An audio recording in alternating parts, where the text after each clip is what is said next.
Welcome to Exploring A Course in Miracles. I'm Robert Perry with the Circle of Atonement, and I'm here today with Jan Holden, past and current president of IANDS, the International Association of Near-Death Studies, who I'll introduce in a moment. First, a little bit about near-death experiences, which I'll just call by the shorthand NDEs. Nearly 50 years ago, Raymond Moody published Life After Life, which popularized the phenomenon of NDEs and coined the term near-death experience in the process. In the time since that book, the science of near-death studies has emerged. The International Association of Near-Death Studies was founded in 1981, I believe. And since then, NDEs just in that time have really become part of the culture.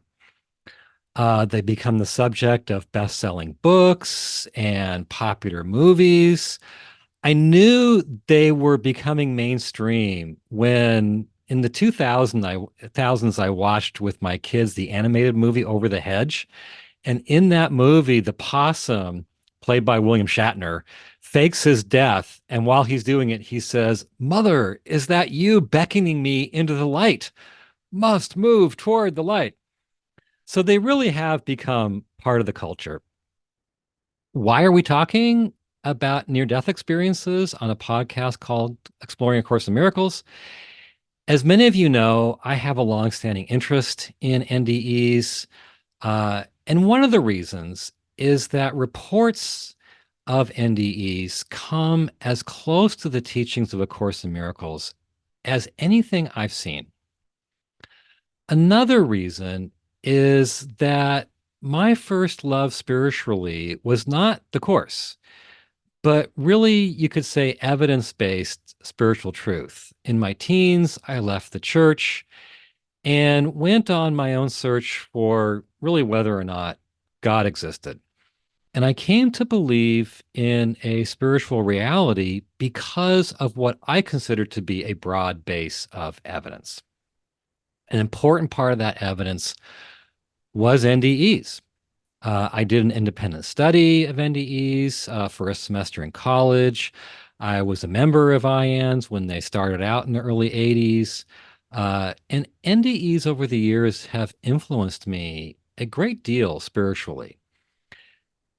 I guess the way I'd put it is they've given me permission to believe in a lot of things in the Course that maybe were hard for me to accept, maybe weren't necessarily being echoed by all of the mainstream currents in contemporary spirituality. But certain themes, like about the nature of God, I kind of got the strength to fully accept as the Course teaches them from near-death experiences. I have come to see A Course in Miracles and NDEs as having a great deal in common. They both came into the public eye in the mid-70s. With NDEs, it was Raymond Moody's book, Life After Life. Both are phenomena that at face value appear to be a kind of revelation from above. And both have, in my view, strikingly similar worldviews, even if not identical. There's tremendous similarity, and often down to the level of very specific details. All right, our guest today, Jan Holden, is one of the leading figures in the world in the studies of NDEs. She spent 31 years as a faculty member of the University of North Texas Counseling Program. Her primary research focus has been the counseling implications of NDEs and other transcendental experiences. She's also done research on veridical perceptions in NDEs, which I want to talk about with her, and cross-cultural NDEs. She has over 50 refereed journal publications. She was the lead editor of the Handbook of Near-Death Experiences, which is if not the benchmark reference work in the field. She was president of IANDS in the mid-2000s, I believe. And then since, I think, 2020, she has once again been serving as president of IANDS. And Jan, in my experience, is perpetually kind and easygoing, which makes her a real pleasure to interact with and work with. So it's a great honor for us to have her with us today. Welcome, Jan. Really great to have you here. Thank you so much, Robert. What a lovely introduction. And I'm really just happy to be here with you and really looking forward to our time together today. Oh, that's great. I am too. So to start with, and I don't think we have time for all the questions I have planned. The whole field is really vast. Even if there aren't a huge amount of researchers and a lot of funding, there are so many dimensions to the phenomenon. We'll probably run out of time before I run out of questions. But to begin with, can you just define for our audience what a near-death experience is, along with some of the common features? You bet. Well, first I should say that NDE researchers haven't agreed exactly on a definition, but I'll tell you mine, which is it's an experience that occurs usually when a person is uh, experiencing a close brush with death. Now, that doesn't mean that they necessarily lose consciousness, but they might. It could go anywhere from a fall during a mountain climb, and the experience occurs from the time the person leaves one cliff and lands on the ground, but doesn't ever even lose consciousness and maybe isn't even injured, but the experience occurs while they're falling, to people who are in surgery, they go into cardiac arrest or are drowning and are underwater for like 30 minutes without breathing. And so there's no heartbeat, no respiration during that time, and they have this profound experience. So the experience, as I define it, is uh, where the person perceives their consciousness to be functioning apart from their physical body, observing the material world, usually from a position above the body, and or observing, perceiving, and interacting with entities and environments that are not of the material world. So in a typical or a kind of a um, combined feature NDE, because no two NDEs are alike. I don't know if I've ever encountered an NDE that had all the features that we see when we look across, hundreds of them and see these patterns. But a kind of typical NDE would be the person is seriously ill, they're in an accident, some close brush with death, and suddenly they find themselves, their consciousness, their mind, outside of their physical body. Now, they might actually experience themselves leaving their physical body, but not necessarily. They might just find themselves suddenly out and looking at the scene where their physical body is. And sometimes recognizing their body, sometimes not right away, and often just kind of taken with the experience they're having, and sometimes realizing that they're dead, at least temporarily, which is why it's called a near-death experience. These are always people who, don't stay dead. They're not like permanently, irreversibly dead. They're in the first moments of death. And then and in this state, the person might their perception is like perception in our physical body, in that blue looks like blue, and you recognize people and things like that. But there are also unusual features, like the person has this zoom ability. When they put their attention on something, zoom, they're there doing that thing. They might wonder, oh my gosh, what happened to that person's eye? Boom, they're right there looking at the eye. Or they might think, oh, here I am in surgery, and I know that mom and dad are in the waiting room. Zoom, they're in the waiting room looking at mom and dad sitting there. Or maybe not, which I'll probably tell you an example later. Hmm. We get to veridical perception. Yeah. So there's this ability to move. There's people move through walls, through physical features, they also not only hear what's happening in the environment, but they can hear people's thoughts, so they know what people are thinking. And so there are just these unusual perceptual features when the person's outside their body like this. And then, and again, in this kind of typical scenario, they may find themselves suddenly moving rapidly through some space. It might be just a black void, or there might be some structure. A tunnel is a common structural feature, and often toward a light. And as they approach this light, they perceive that the light is actually an entity, even though it doesn't have a human form.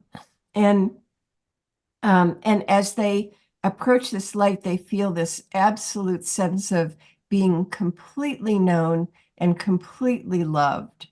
And in the presence of this light, people from lots of different places who never talk to each other say that they feel like for the first time they're home.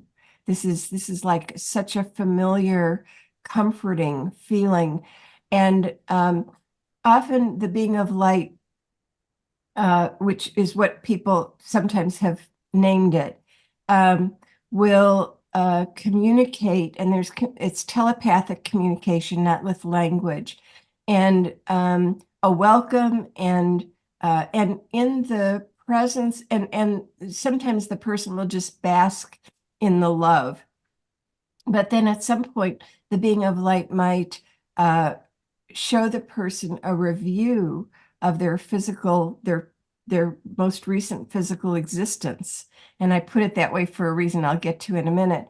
And in this life review, the person reviews and re-experiences and perceives from a third person position, all at the same time, and experiences being everybody else in the situation, usually every experience of their life kind of in chronological order. But one of the features of NDEs is people say that time loses all meaning. It can speed up or slow down, but essentially at the core, time doesn't exist. So they might see everything all at once and yet be able to perceive it sequentially as well. It's just, things happen in this dimension that are different from how things happen in this material dimension. So during this life review, the person perceives what it was to be on the receiving end of their actions. And this is one of the most impactful aspects of NDEs, because people learn experientially that we are all connected, that this sense of separation between us is an illusion, and that there is at a deep level a complete connectedness between us, so that the golden rule takes on an even different meaning. It's not just to do unto others as I would have them do unto me, but that when I do unto others, I do unto me. And so it's a much more deeper and more immediate awareness of our interconnectedness. Anyway, even though people inevitably have moments from their lives that they really regret, the being of light is reportedly like never like shaming or blaming. It's some people say there is even kind of a sense of humor, like, yeah, you were learning, that's like if you're watching a child learn to tie their shoes and they're fumbling and you just kind of, that sort of thing. And yet people feel often profoundly regretful for the ways that they've hurt others. And again, this has a big impact on them after the experience is over. So then the person might move on to some other non-material environment. It might be a beautiful preternatural environment where their colors and sounds like don't exist on Earth. And like every blade of grass has consciousness, and there's communication with animals and just all kinds of amazing things. And people often meet deceased loved ones. They often meet other spiritual entities that some people characterize as angels or even guardian angels. And often there's this sense, sometimes these are recognizable entities and sometimes not. But there's almost always this feeling of absolute familiarity, like we know each other, even though I don't remember you exactly.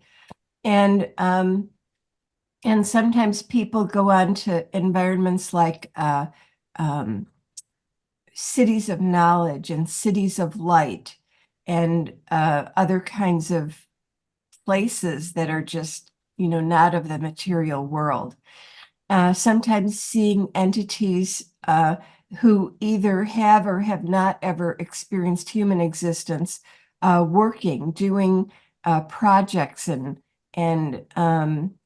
spiritually relevant kinds of things.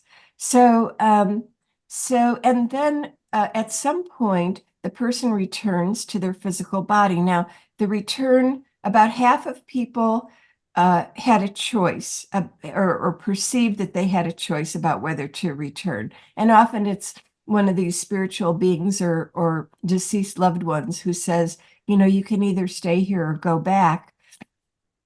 And but about half of people don't have a choice. Some people are tooling along in their NDE and just boom, they're suddenly, it's like somebody turned off the TV and suddenly they're back in their body. But more often they're told that they have to come back. And even if they protest because it feels really good there and people tend to really want to stay, sometimes people think, sometimes people just resist and they're just told they have to come back and then they're back in their body. But sometimes they'll think about or be shown how some currently living people will be affected if they don't return to their body and affected in a painful way. And the moment the NDEer empathizes with that person's pain, boom, they're back in their body. Mm. So that love brings people back to physical existence. Um, and so that's the experience itself. And then there's a whole nother topic of after effects. So before we move on to that, is there anything that you want to ask or say, anything that I left out that you think would be important to include? I I feel the desire to follow up on virtually everything you said. That was a really rich, uh, account of sort of some kind of prototypical complete NDE. I can really feel the weight of all the years you spent in the field.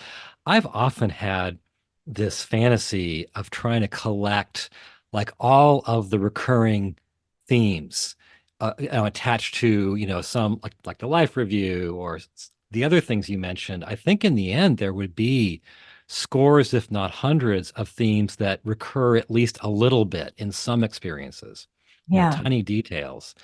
So I'd love to, everything you said, I'd love to follow up on. One thing that our community, I asked for questions from our online community. One thing that came up a lot was, and you've already addressed this to some degree, is the issue of like why some people get a choice and then why are people sent back? And you've mentioned some of the sent back issue, but I've often heard people being sent back because they have like a mission, something to accomplish. And they're always left wondering, like, what the heck is that? It's sometimes snipped out of their memory. So can you speak to the why some people get to choose, if you have thoughts on that? And then why, say more about why some are sent back. Out of all the people who survive a close brush with death, about 10% report an NDE, and the other 90% don't report one. Most of those people actually don't remember one, but some people remember it and don't even want to talk about it because it's too mind-blowing or personal, or or they're too afraid that they're going to be considered crazy or that sort of thing if they just don't know about NDEs and know that there's no relationship between NDEs and mental disorder. But so we don't even know why. We've tried comparing the people who do and don't recall. No difference. We just can't figure it out. And of the people who have a near-death experience, about, as best we can tell, about 90% have one that's dominated by pleasure and joy. And about 10% have a distressing experience that's dominated by some form of emotional distress.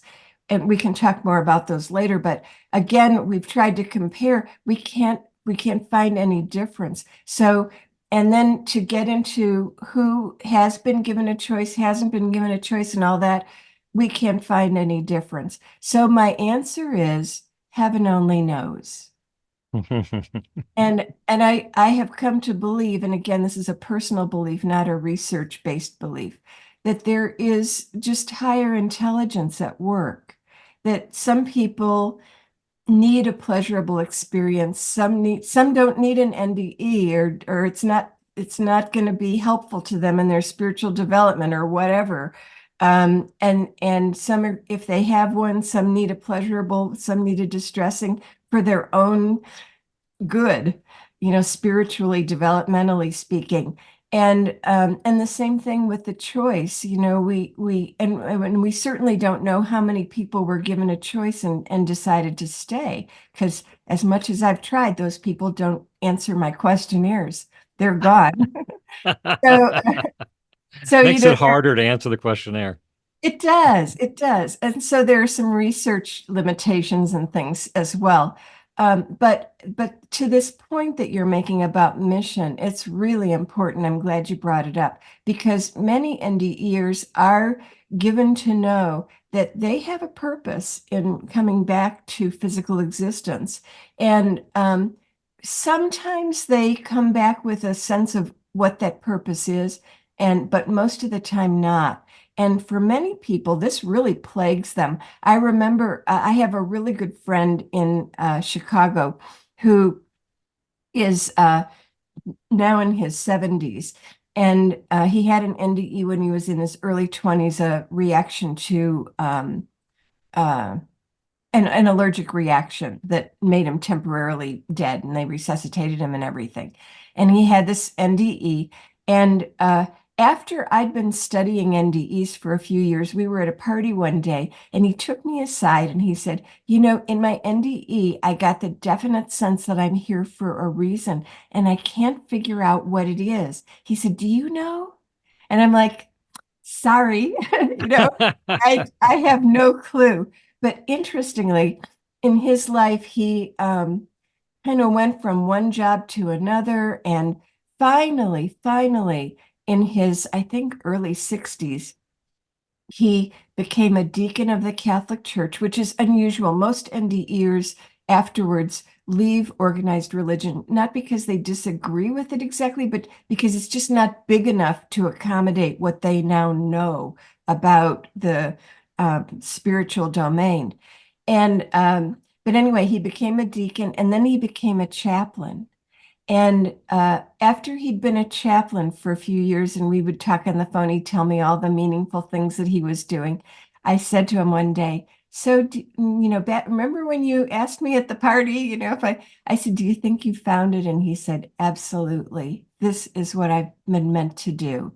But it took him all that time, to a Mm. lot of trial and error, to find it, and a lot of torment. The other thing that people can be tormented about is that it's so wonderful there.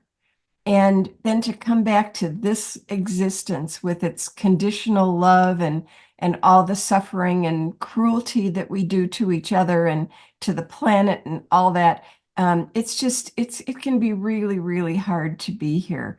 And but on the other hand, NDEers, one of the big common after effects, the most common, is that they absolutely lose their fear of death. they now know that they will continue as a consciousness and that they have nothing to fear in death. And and so, oh, and I forgot, I lost the point that I was, oh yeah. So they're like reassured knowing that someday they're going to go back there and they're going to be with their deceased loved ones and all these wonderful spiritual entities and things like that. So there's also that kind of consolation along with the torment, I guess you would say, of knowing that reality and being in this one. Hmm. Okay. Before we talk about after effects, I think for the average person, we're all wondering, is it for real? If it's for real, it sure seems like we survive death. And so, that seems like the very immediate question. So, if is there a short version of the case that NDEs make for actual survival of death? Yeah. And how good do you think that case is? Yeah. Well, I think the case is really strong, and NDEs are not the only light of evidence toward that case, but they're one of the probably the single most significant line. And it especially comes from this phenomenon that you mentioned earlier called veridical perception. And this is where something happens in the NDE that the person perceived later reports and is then verified to have been accurate. And it's especially evidential when what they perceived was um, either not something they expected or actually counter to their expectations. And it's verified by a very credible third party. And in most cases, it's a physician. So I'll start by saying these cases have been compiled into one book called The Self Does Not Die. And thank you. You're about to show it. Yeah. I don't have the latest version though, which I want to get. Yes, yes. They were just in the past couple of months, we put out the second edition, and there are now over, I think, 130 cases. And these are from all over, even all over the world, but most in the Western world. And in most of the cases, it's a physician or a medical professional who verified that what the person perceived was accurate. So there are just so many cases. But I'll give you one that if another book that I highly recommend if you're interested in NDEs is Bruce Grayson's book After, Mhm. because he just published it a year or two ago. And Yeah. yes, I've yeah, got now that too here somewhere. here somewhere. And I probably have it here as well. Here it is. Um, yeah, there we go. After, have it Yeah. right at hand. And he is the leading NDE researcher. And this is his memoir of all his years of research on NDEs and how each development that he researched influenced his beliefs and views. He started out pretty skeptical, and now he's a true believer. And in the book, he talks about this case. And it's important because he himself researched this case. One day he got a phone call from a nurse. Is retired from, but still involved at the University of Virginia Medical School. He gets a call from a nurse who says, I've got a patient here who had one of those things that you study. And so Bruce like dropped everything and went over and interviewed the patient. And the patient said that during his surgery, he had flatlined, his heart had stopped beating. He left his body. He was watching the surgery. And he said during the surgery, or during what he was watching, his surgeon, who he recognized, he knew this man, Mhm. was flapping his arms as if trying to fly. And Bruce thought, that's the craziest thing I ever heard. Who does that in surgery? So, but being the consummate researcher he is, he began interviewing each of the people who, he had access to the medical records and he knew who all was in the operating room at the time. So he started with the like least status person, some tech, and then the couple nurses, and then and eventually ended up with the surgeon himself. And they all said the same thing. Oh yeah, Dr. So and so, he kind of does this thing. And when he got to the surgeon and asked him about it, he said yes. He said, he was an international person and he was trained internationally. And he said when in medical school, they teach us once we sanitize our hands, we put them on our sanitary gown and then we back into the operating room and we don't take our hands down from our gown until it's time for us to do our stuff. So we stand there while our assistants are opening the patient and getting everything ready and all that stuff. We stand there. Well, while he was standing there this time, the patient went into cardiac arrest. So he's saying, move that tray, get that suture, do this, do that. And so he's flapping his arms as if trying to fly. A very idiosyncratic thing that nobody even talked about or thought about, like, oh yeah, Dr. So-and-so does that. And yet was absolutely accurate. So there are like over 130 cases like this where people observe things not only in the material world, but also the transmaterial world. There are cases where people perceived deceased loved ones that nobody knew in physical reality, yet knew had died. Like Yeah. there was this one case where a little boy's this was back before cell phones. This little boy's in the hospital. He's critically ill. He's in and out of consciousness. Parents are staying with him overnight. And during one of his return to consciousness, he says, I was with my older sister, let's say her name was Jane. I was with Jane and she told me that she was staying where we were, but I had to come back. And the parents are like, what is he talking about? Blah. So anyway, finally in the morning, he's stabilized. They can go home, take a shower, rest some. And when they get home, they find like dozens of messages on their answering machine from the college where Jane is attending, trying to reach them to let them know that the previous night she had died in a car accident. And when they figured out the timing, she had been dead a few hours before their son met her and then came back and reported that she was staying, but he was coming back. So it's not just the material world, but the transmaterial world where these verifiable things can happen. So what they point to is that so much of NDEs can't be verified. I met a being of light. How do you verify that? I met my deceased loved one, and they told me they loved me, well, how do you verify that?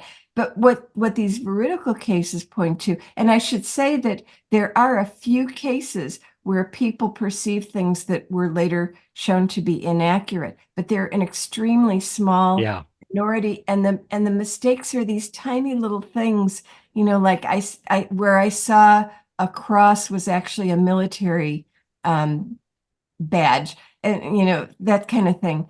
That it just really points to that these experiences are what people subjectively say that the experience is absolutely real. Even a lot of times people will use this phrase realer than real, more real than this reality, which is hard to imagine, but that's what they experience.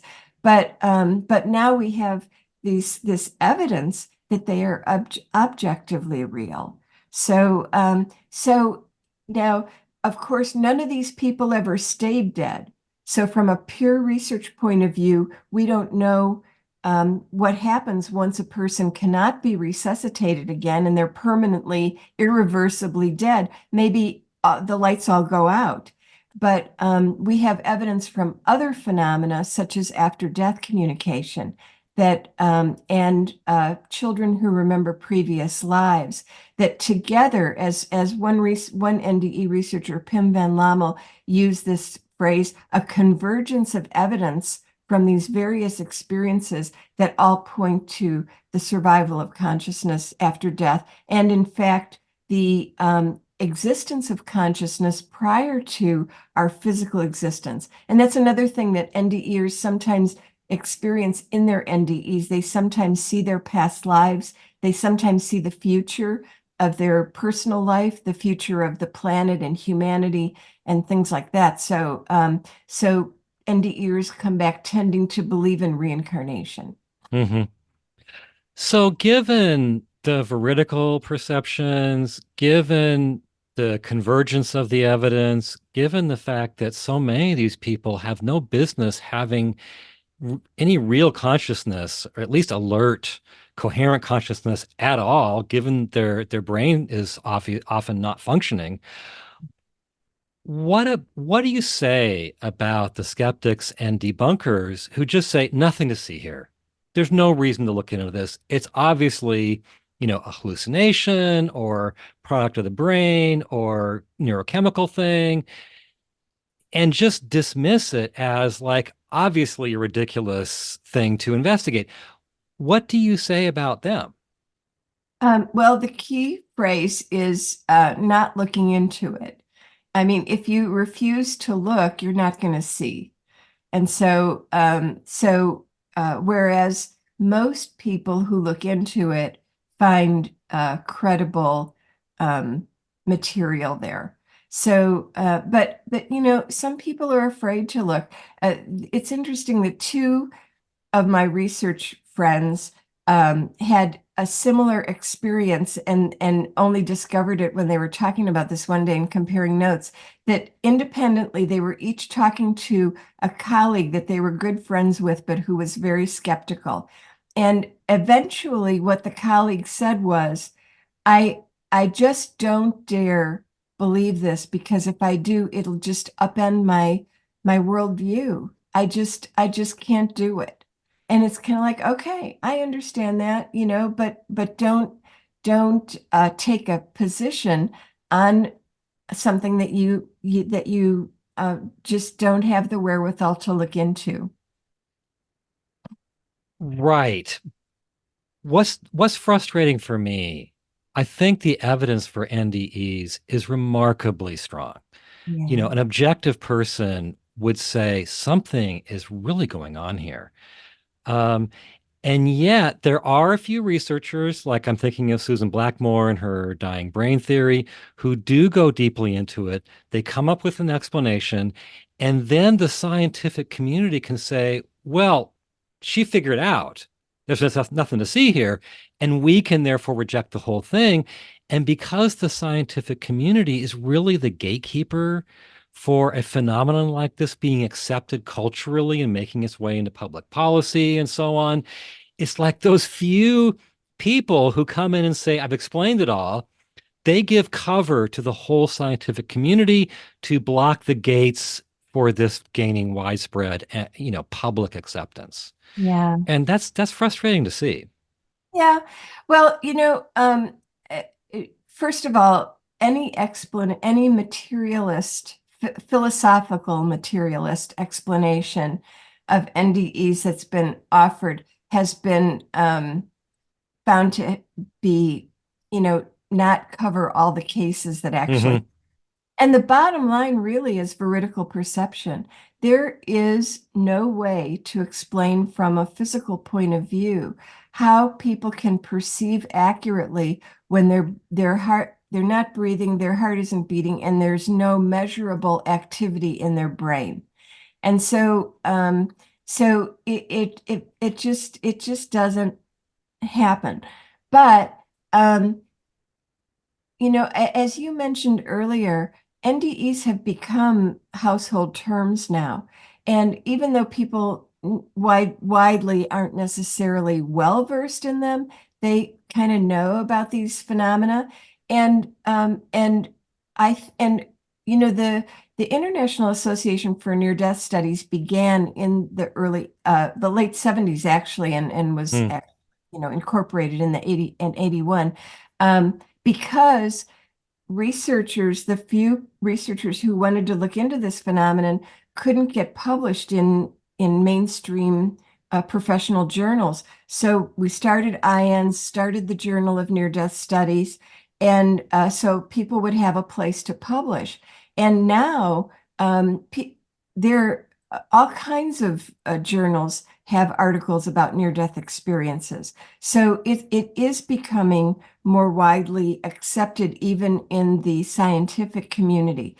And so I think there's reason to be hopeful. And for those of us who have had experiences, I've not had a near-death experience, but I've had other transpersonal experiences that are, similar and that sort of thing.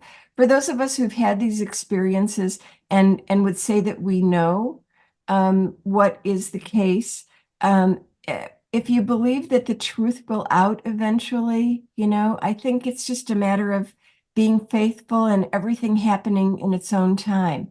One of my big frustrations is I've tried 2 hospital studies to capture veridical perception under controlled circumstances. Mm. And my efforts and the efforts of like 4 other researchers at other hospitals, other times, they've all failed. And one of my thoughts is maybe it's not time. Again, maybe there's a higher wisdom at work that humanity isn't quite ready for that really hardcore evidence. And we need to just keep trying and waiting for spirit to reveal itself in the way that humanity is ready to use in the best way. That's my, again, personal opinion. That's a great attitude. I'm sure Emily is thinking what I'm thinking, like we could use more of that attitude in our work with the Course in Miracles. Um, I have sort of comebacks to that, but I like that attitude so much. I just want to leave it hanging in the air and move on to something else. And that is, Jan, if there's good evidence that there's something real about these experiences, that people perhaps really are leaving their physical body, which would be impossible if the brain produced consciousness, and really are encountering deceased loved ones, which is so supported by those cases you talked about, which I know are called Pekindarian cases, where you encounter somebody that you didn't know was dead. Um, what do we do with the other elements that you shared? You talked about that encounter with the being of light, that is unconditionally loving. You talked about a life review where somebody was able to apparently experience not just the events in their lives, but how it felt on the other side. And along with that, comes truths imparted to some people that we're here to learn to love, and that life review is kind of part of the education process there. Um, you talked about people encountering what some describe as angels. So there's a whole, so much of my interest in NDEs is that larger worldview, um, which was convincing to me early on in my spiritual journey and has so dovetailed with my understanding of A Course in Miracles. If we can say there's validity to the experiences, what do we do with that bigger picture of the nature of reality, of the purpose of our lives on earth, that whole ball of wax? Yeah. Well, I think you hinted at it when you talked about how probably the single biggest lesson that NDEers come back with, so to speak, is that the purpose of our lives on earth is to advance in our capacity to love and also to learn, to acquire knowledge. Somehow does the universe good. I don't understand how, but that's what they say. So uh, I think what we what we could do, what we should do, is to infuse that message, particularly of love, into every aspect of our lives, from our moment-to-moment interactions. Deciding, because people see this in their life reviews, they'll often say, "You would think would be the big events of my Mm-hmm. life when I graduated, but it was a small thing, like when I was going through the grocery line and I just said to the cashier, you do a really efficient job." And I saw in my life review how that turned her bad mood into a good mood, how it affected all the people she interacted with in the grocery line after that. And I realized the repercussions that my actions have.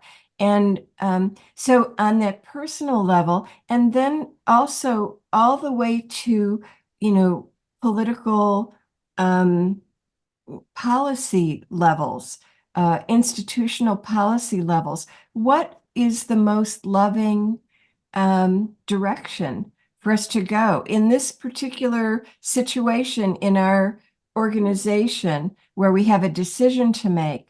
Which decision is going to manifest love more fully? And if imagine a world that is guided by that motive, it would be, a very different world than the one we live in now. It sure would. So it sounds like you're taking seriously, at least on a personal level, those larger truths that get communicated beyond the sort of the raw fact that we may survive our death. Yeah. So let me move on to another one, and going back to the being of light. Uh, I read in popular literature that people experience the being of light, and some say it's Jesus, and some say it's Buddha. My experience is NDEers generally equate the being of light with God if they're comfortable using the word. Mhm. Um, and God's the biggest question there is. I think these days, if we're not in organized religion, God becomes a fairly touchy subject. There's a lot of God avoidance. Um, but I find myself very inspired and impacted by the God that people encounter in NDEs. It's incredibly like what you find in A Course in Miracles. I've made collections of people's experiences of God's love in NDEs. So inspiring, so touching. I Jeffrey Long, of course, wrote a book on this dimension of NDEs, which I understand didn't do nearly as well as his book before that because it's not the most comfortable subject. So in your view, what should we do with the being of light and the you know remarkable overall, at least consistency from report to report to report? Like, what should we do with that? Well, I'm not sure, because that that question kind of goes beyond what research, can. But I Sure, could, I could, sure. But you've been going beyond a lot. yeah, I have. I go beyond a lot. Um, yeah. So, well, I definitely, personally believe that this is God or a manifestation of God, like a very fundamental, not in the fundamentalist way, Hmm. Hmm. manifestation of God. Because even in the Bible, there are references to God as light, God as love. That's what seems to be happening there. And by the way, people have these experiences who are atheists who do not believe. uh, Hmm.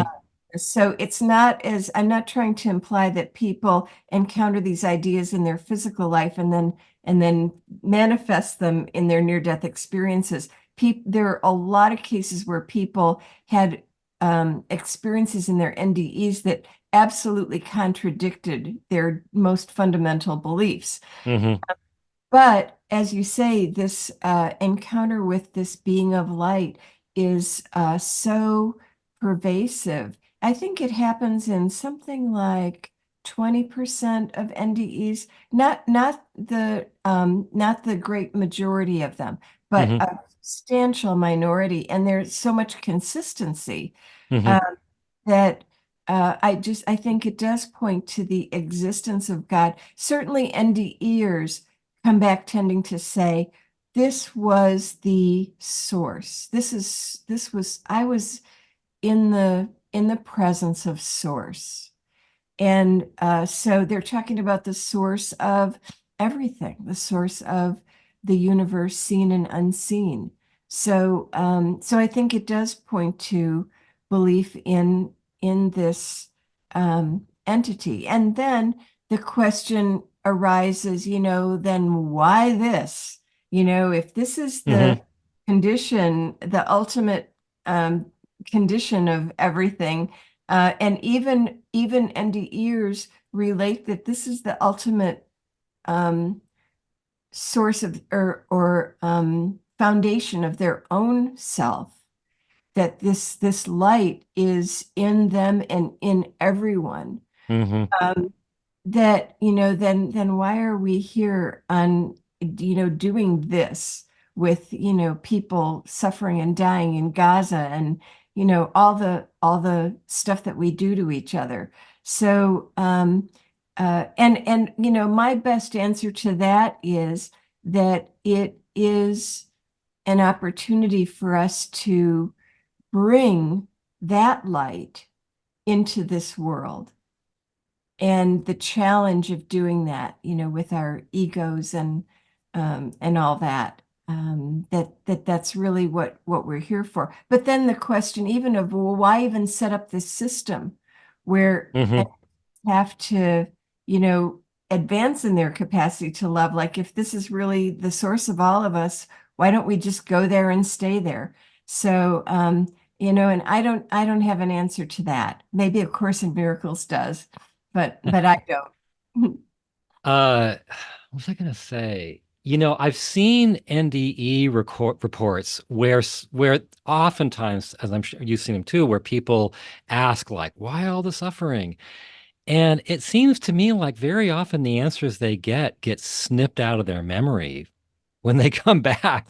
Like, Yes. can you just let someone come back and tell us? Yeah, Um, exactly. one Maybe thing I wanted to say, obviously not meant to know. maybe not.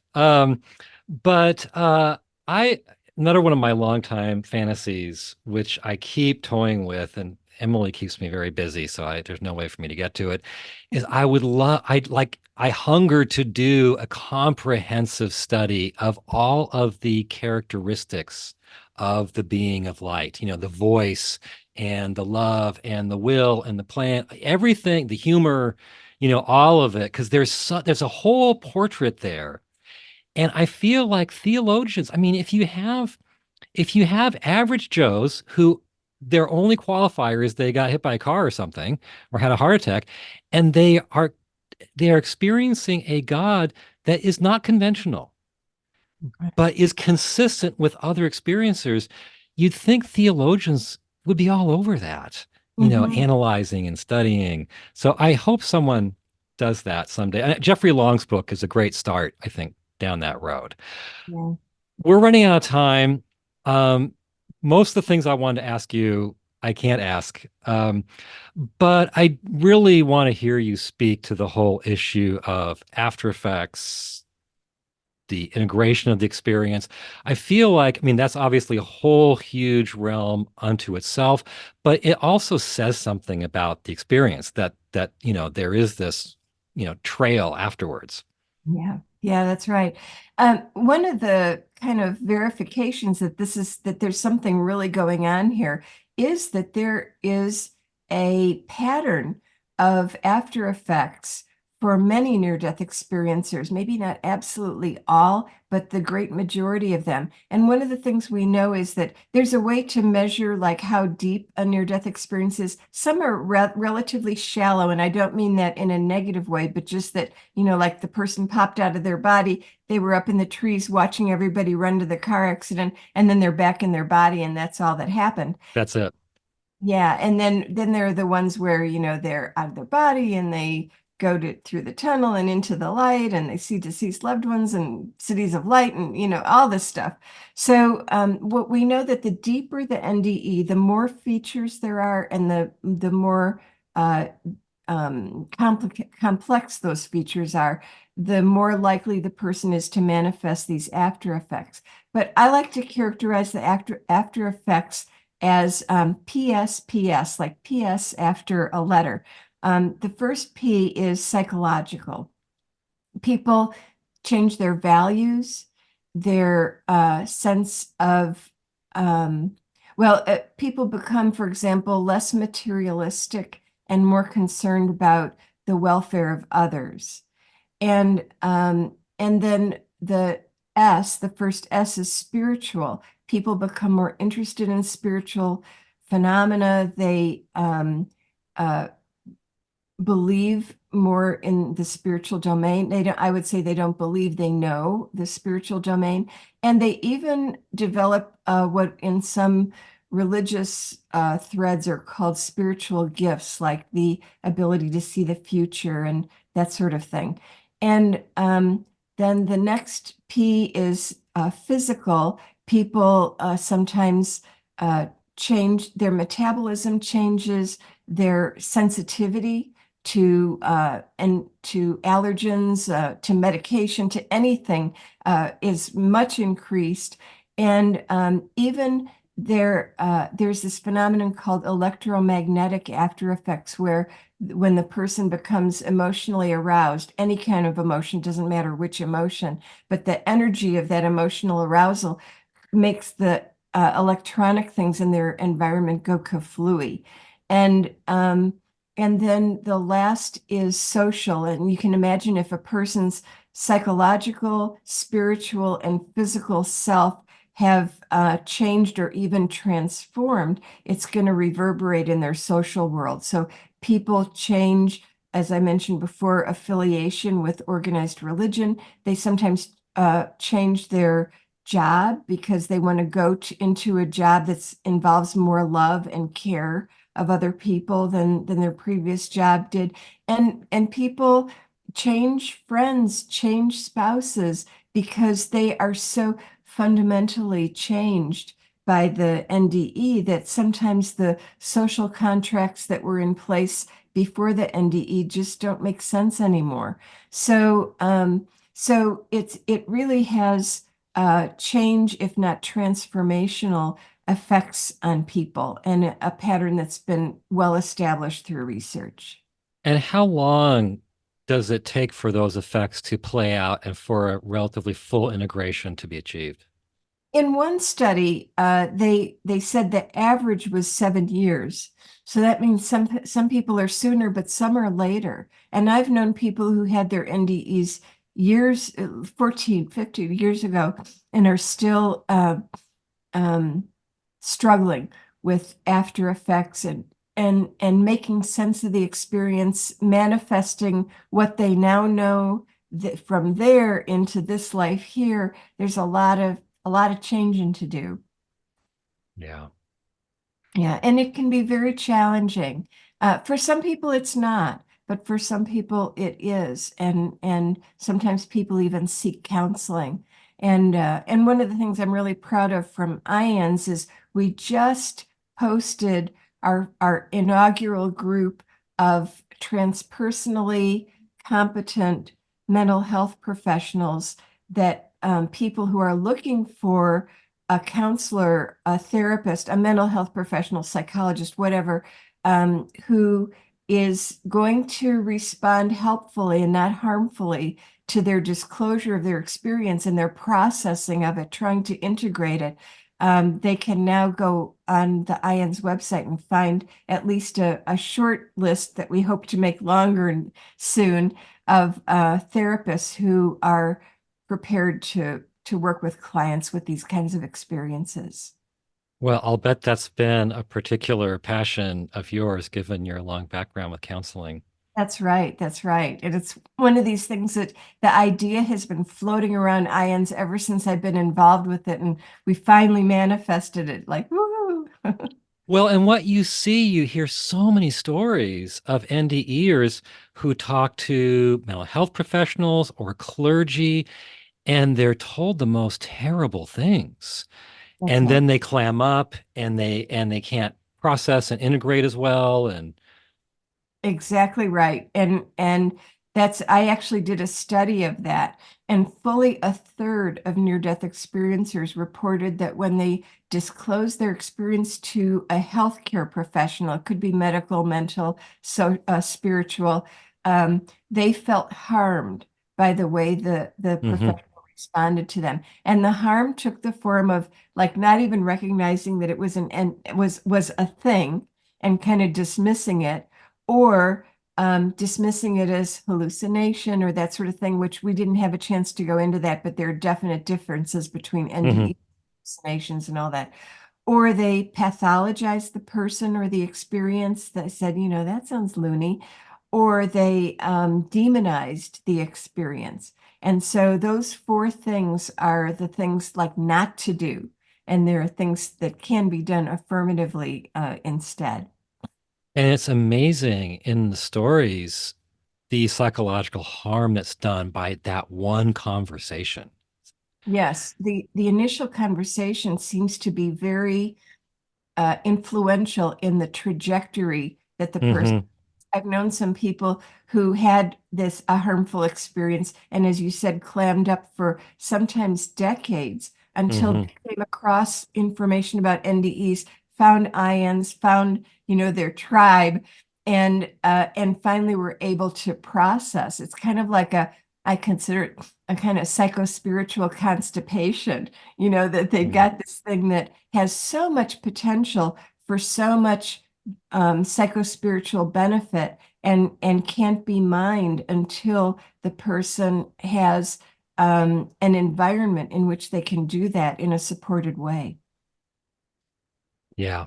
Yeah. So much work to be done. So it must feel great to have those initial therapists online for this. Yeah, it Yeah. is really great. Yeah. Well, Jan, there's so much that I wanted to ask you that I haven't been able to get to, and so many things that came up that I hadn't even intended to ask you. We do only go an hour, so we're out of time. But I'm really hoping we can have you back on, so that some of these questions could be asked. But also, you had offered to talk about after death communication, another hugely important, related, but also independent field. So perhaps we could do that. Sounds Anyway, great. thank you so much for your time. I know you're retired from the university mostly. You're in emeritus Okay. status. Yeah, that's right. Um, and you're trying to run this organization with, I don't know how many volunteers and staff. So I know your time must be very precious, and I really appreciate you giving us some of it.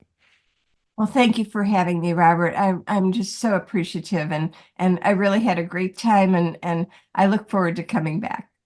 Thank you so much. Okay, Okay. we hope to see you again. Okay. All right. Bye bye. Bye now.